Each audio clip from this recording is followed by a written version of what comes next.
15 तारिख दिन गोटे सी प्लेन गोटे आमर चिलिकार अवतरण कर भीषण शब्द कर पाखापाखि 15 मिनट बुलाबुली कलापर टेक ऑफ कर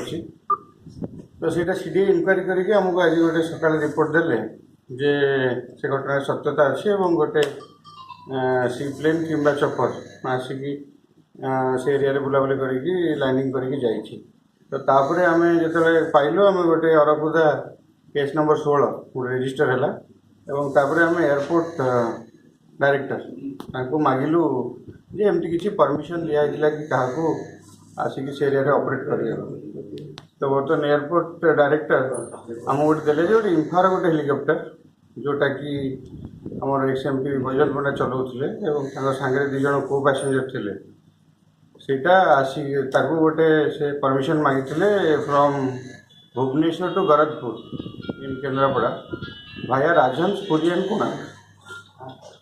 तो पाइला पर से तार गोटे नंबरटे भी आसला आमर से हेलिकप्टर नंबरटा तो आमर आईओ जो जाइथिला मागिया को इनफॉरमेशन